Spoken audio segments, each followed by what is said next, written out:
कृष्णाय वासुदेवाय हरे परमात्मने प्रणतक्लेशनाशाय गोविंदाय नमो नमः। नमस्कार, स्वागत है आप सभी का हमारे YouTube चैनल में। आज के इस वीडियो में आप श्रवण करेंगे ज्येष्ठ मास के कृष्ण पक्ष के अपरा एकादशी व्रत की कथा। चैनल पर नए हैं, चैनल को सब्सक्राइब कर दें, वीडियो को लाइक करके कमेंट में जय श्री कृष्णा जरूर लिख दें। आइए श्रवण करते हैं अपरा एकादशी व्रत की कथा। एक बार प्रेम से कहिए, बोलिए श्री विष्णु भगवान की जय, एकादशी माता की जय।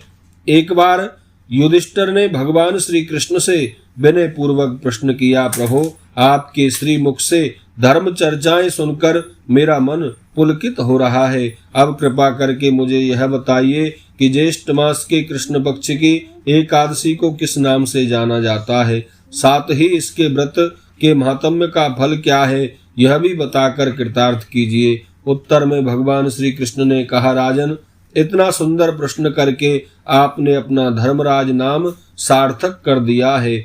अब अपने इस प्रश्न का उत्तर सुनिए। ज्येष्ठ मास के कृष्ण पक्ष की एकादशी का नाम अपरा है। इसका व्रत करने से बहुत पुण्य प्राप्त होता है और बड़े बड़े पाप नष्ट हो जाते हैं। ब्रह्म हत्या और अपने गोत्र के किसी प्राणी की हत्या करने वाला भी इसके व्रत से पापों से छुटकारा प्राप्त कर लेता है। गर्भ में पल रहे बालक की हत्या करने वाला, दूसरे की निंदा करने वाला तथा पराई स्त्री का गमन करने वाला पातकी भी इसके व्रत से पापों से मुक्त हो जाता है। जो झूठी गवाही देता है, नाप तोल में गड़बड़ी करता है, बिना ज्ञान के ही नक्षत्र गणना करके ज्योतिषी होने का ढोंग रचता है तथा झूठ मूठ के ज्ञान से आयुर्वेद का ज्ञाता बन जाता है, ये सब नरक में जाते हैं। परंतु अपरा एकादशी का व्रत कर लेने पर इनके ये पाप भी छूट जाते हैं और नरक भोगने से बच जाते हैं। यदि कोई क्षत्रिय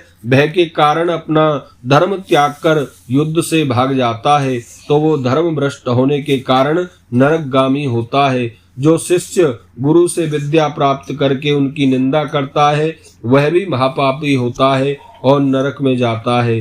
परंतु अपरा एकादशी का व्रत ऐसे मनुष्यों के भी पापों को दूर कर देता है और उन्हें सद्गति प्राप्त हो जाती है। जो मनुष्य मकर राशि में सूर्य के स्थित होने पर माघ महीने में प्रयाग में स्नान करने से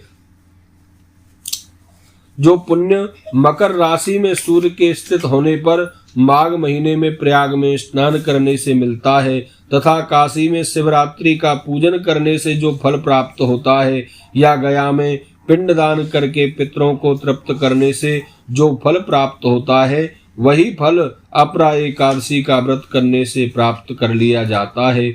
जब बृहस्पति सिंह राशि पर हो उस समय गोदावरी में स्नान करने से, भद्र का आश्रम की यात्रा करते समय केदारनाथ के दर्शन करने से, बद्रीनाथ धाम का तीर्थ करने से जो पुण्य प्राप्त होता है, वही पुण्य अपरा एकादशी के व्रत करने से प्राप्त हो जाता है। सूर्य ग्रहण के अवसर पर कुरुक्षेत्र में यज्ञ करके ब्राह्मणों को स्वर्ण दान करने और हाथी घोड़ा के साथ दक्षिणा देकर उन्हें प्रसन्न करने से जिस पुण्य फल की प्राप्ति होती है, उसी पुण्य की प्राप्ति अपरा एकादशी का व्रत करने से प्राप्त हो जाती है। अपरा एकादशी को उपवास करके वामन भगवान की पूजा करने से मनुष्य सभी पापों से छुटकारा प्राप्त करके विष्णु लोक में चला जाता है और जन्म मरण के बंधन से मुक्त हो जाता है। इसके महात्म्य को पढ़ने और सुनने वाला उस पुण्य फल को प्राप्त कर लेता है जो 1000 गौदान करने से मिलता है।